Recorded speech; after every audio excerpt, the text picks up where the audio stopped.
Guys, it's LivSims here today with another Sims 4 speed build video, and today we're going to be building the perfect 100 baby challenge home.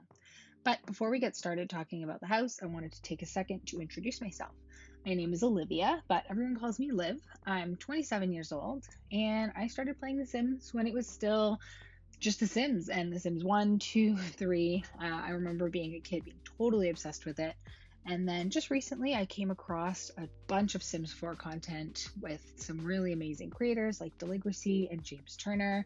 And honestly, the BuzzFeed multiplayer channel as well has some really cool Sims challenge videos with Kelsey and Pichike. And that's what kind of inspired me to re-download my game and start playing again. And so I actually ended up starting my own 100 baby challenge, and I finished that a little earlier this year. And so then I thought it would be really fun to create a house with everything that I learned from the challenge and make it fully functional and have everything that you would need to do your own baby challenge. So I decided to go with a bit of more of a suburban style home. That way it was a little easier to fit in most of the worlds that you could play in. This one is in Willow Creek, but I think that it could fit in most of the worlds that aren't too stylized. I wanted to make sure that I wasn't pack restricting with this build, but I did want to make sure that I wasn't using anything that was too to one pack. For example, my first video that I did was an eco lifestyle treehouse, and that was really heavy on eco lifestyle stuff. And then I did another one that it was a fairy cottage, and there was a lot of Realm of Magic in that one. But this one I tried to keep pretty simple, and it's a little bit different from what I normally do. I usually build with a lot of clutter and a lot of character. I have sort of an idea of what kind of people would be living in the house. But since this was a challenge-based home, I did it more with that in mind. So just getting into the floor plan, what I learned when I was doing my challenge was things like stairs or bathtubs or mirrors. If they're in the middle of the house, they really get in the way of your ability to see all of your Sims at one time. And since the house is normally very full, that was such a pain for me. So I was just trying to get these stairs as tucked away into the corner as possible. That way, when you are playing and your walls are half up, half down, the stairs are not blocking your view. So I did end up adjusting the size of the house a couple of times to fit specific items in, and you'll see that along the way. What I'm doing there is just adding a room in the back for the toddlers. The other thing that I learned was having toddlers on the main floor was the most useful thing because they can't climb the stairs. So having them on the main floor, they could go to the kitchen and feed themselves because toddlers are very needy. And when you have more than one of them, it's just good to have them on the main floor so you don't have to have your matriarch carry them up and down the stairs and things like that. I also made sure there's a bathtub on the main floor as well. That way, everything toddler care related is on the main floor. The matriarch is also on the main floor. That way, there's easy access to the babies, and when they're crying, you can, quickly just go over and deal with that rather than having to go all the way up the stairs or on the other side of the house. What I also did with this build was I wanted to make it pretty open.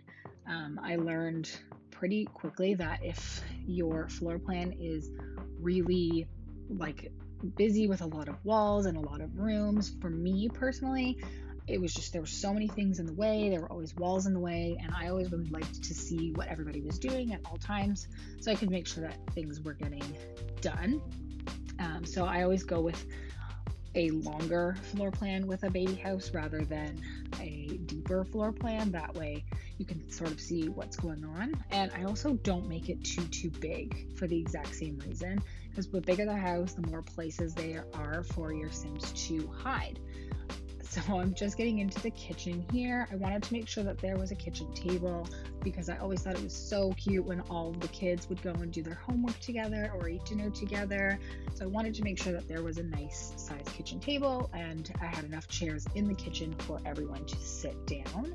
I also actually have this video in 2 parts because it did come out a little long. So the first part is going to be the exterior, which we're already done, and then the main floor. So that'll be the toddler room, the matriarch room, 2 bathrooms, and then the living room that we're getting into right now. I wanted to keep the living room a pretty open space. I didn't want to clutter it up too much. And normally I am a heavy clutter builder, but I thought for my challenge, I was always hanging up pictures that the kids had drawn and displaying all of the school projects that they bring home. So, and all photos, I took so many photos, family photos and things like that. So I wanted to leave extra space for whoever might download the game, that they could add their own character to the house rather than me adding it for them. So I went with the lower cabinets from a Jungle Adventure, and then I just threw an oversized shelf on top just to make it a little more custom, and kept it pretty low to the ground. Again, just didn't want to clutter up the walls. I left a huge wall open for the birth certificates. I know that some people play by hanging up every baby's birth certificate on the wall, and I know Deligracy and Little Simsy, they do the pictures of the baby daddies or the parents on the wall for each baby. So I just thought I would leave an empty space for whatever you might want to do with that. I also always make sure that there's a stereo or a radio, as you can see there on the counter, because what I learned was when the kids would come home from school and they were lacking fun for whatever reason, I would just have them dance for a few minutes and the fun would go up immediately, super quick, and then I could have them go do whatever I needed them to do, if that was skill building or doing their homework or whatever the case was. So that is why I left a big open space. I was thinking about putting a coffee table, but then I immediately realized that there wouldn't be any room for the dancing. And then as well, if you have, I think the fitness stuff packet comes with a Zumba sort of video on the TV as well that they can do, and that counts for a fitness skill as well. I wanted to make sure that this build had a lot of skill building items, so you can kind of see them scattered around the house. I've got the piano there on the main floor, and then there's a computer and a couple bookshelves that we end up putting upstairs. But what I really loved about this build is, which you can see in part 2, we did a kids playhouse, and I put a lot of kids skill building items in there. I thought it would be, the second we got ladders in the game, I was immediately thinking about having a cute little playhouse in the back that we could have the ladder going up to. So that was a really fun thing that I tried out for the first time. And then I just loved putting all those little backpacks in the corner there, kind of adding a little bit of character. I did want it to look like a house that kids lived in instead of just your average house, because a challenge house is definitely a much different build than just, my regular builds. It's very specific the way that I laid out the floor plan. I was really trying to resist the urge to clutter up the kitchen because I love using all the little clutter items to put them on cabinets and add shelves, but I really just didn't want the walls to be too cluttered so things weren't constantly in the way. So we ended up putting just a few little things on the counter, but I wanted to keep the counter space open, so when your matriarch or your teen Sims are cooking, there is lots of space for that. But I still wanted to have a little bit of character, like adding those little pots, which I ended up switching out for the Eco Lifestyle little tray with the glass bottle and the cups, which I love that item. I think it's so cute, and we don't have anything like that in the game yet. So much better than another bowl of fruit, in my opinion. I also tried to keep the color scheme in the house pretty light and nothing too loud. That way anybody who wants to download can easily change the colors. That's why the wood tones and things like that aren't too specific, because everyone has a little bit of a different style. So I thought if anybody does download this build, they can customize it a little more to the style of the family that's living there. I think in the bathroom though, I did do a little bit of a stylistic choice. I ended up using the wallpaper that we got with Jungle Adventure on the wall with the shower. I just think it's such there it is there. It's such a nice wallpaper for a feature wall for sure, but I didn't want to overdo it, so we did blue on the rest of the walls.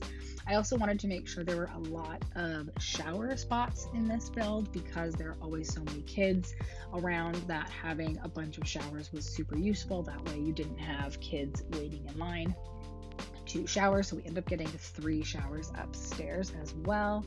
And then I just added a few more clutter items on the kitchen in the corner there because it was just so bare and I couldn't, I'm just such a clutter builder that I loved having a few more little items on the counters there. And then we're just going to be getting into the toddler room. I'm sure as you can see, I did this build before we got the update with the pot lights that were already sized down and cheaper. So thankful for that. But we're just going into the toddler room. I added a little balcony on the back end there because I found having all the toddler stuff in one area was super useful for me. I liked having them in one space. That way I always knew where they were. They were always skill building in one area. So I have their beds in there. We've got blocks, we've got potties, and then on the back we end up putting a slide in the dollhouse. I found that the slide was really, really quick for the movement skill, which I loved. And then once you had your thinking up to level 2, there was, you could do it on the block. So if you do the thinking up to level 2 on the iPad, once you get to the blocks for thinking, they really move quickly with that skill, which was really, really good because I personally can't stand having toddlers when there's more than one. There's so much work. So I was always looking for the fastest skill building items. Same thing with the cat Blarfy in the corner there. That is really good for communication skills, which they usually with the baby challenge, the communication skill goes up pretty quickly just because they're always talking to other kids in the house or each other. So communication was always an easy one, but if I wanted that one to be done immediately, I would just have them talk to the Blarfy for a while and that would be done in no time. Then I just added a few little pictures around just to add a little bit more of a homey feel. I didn't want it to be too bare. I wanted to have a little bit of character. And then we just go into the back porch there to add a few more skill building items.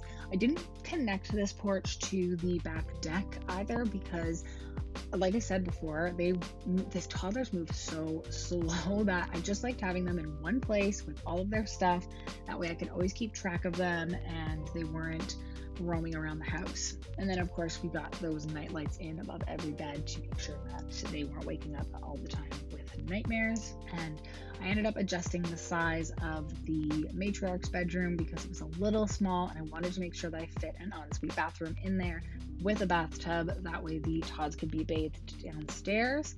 And then I realized that there was no room for the bassinets. So we do end up extending the room just a little bit. I only put 2 bassinets in there because personally, I never wanted to have triplets, but there is space to put a 3rd bassinet if you guys want to have or try to have triplets to get your challenge going a little quicker. But 3 toddlers is just way too much work for me. So I always stuck to 2 bassinets, but like I said before, there's enough room for 3 for sure. And then I really wanted to try to get a closet in this room as well, but it was so bulky and the only place available was towards the living room, which would block your view because they wouldn't go down with the walls. So I decided against it and we ended up just putting a cute little wardrobe back there. But if you wanted to switch it out for a closet, there is room for the 2 tile long closet. That's 1 tile deep. And then we just added another little feature wall. I definitely do that a lot in my builds, having one wall, one bright color and then a muted color for the rest. And I end up switching up those rugs and I just put a giant fur rug from City Living. I'm obsessed with that rug. I wish I had it in real life. I use it in all of my builds almost. And then like I said, just putting that wardrobe there. I was looking to find, I wanted to have a cuter mirror, but I didn't want to use the one from Seasons again. I really love the one from Seasons, but the other ones, they're just too small or they're an awkward height. So I tried to overlap them, but they just kept clipping out. So I decided against it. And then I just grabbed that basket there from the debug menu and threw the flowers in with move object. So it looked like it was a basket of flowers just to change up the items a little bit. And then we just go in with the bathroom here. I was just trying to figure out the best way to use the space. I really wanted to get countertops in the bathroom. I don't always love doing the standalone sinks. I think for a bathroom that's on a bedroom or an upstairs bathroom, I like having the extra counter space. I just think it looks a little more complete. So we ended up getting the full cabinet and then the little end piece there. And I was going to put mirrors on the wall where the towel hook is, but then I realized that they wouldn't go down with the walls and you wouldn't be able to see who was at the door. So we ended up going with a small mirror above the sink instead of the tall ones. That way you could still see inside the room. We're just about to jump into screenshots right now. Thank you guys so much for watching. Be sure to check out part 2 where we did the upstairs and the backyard.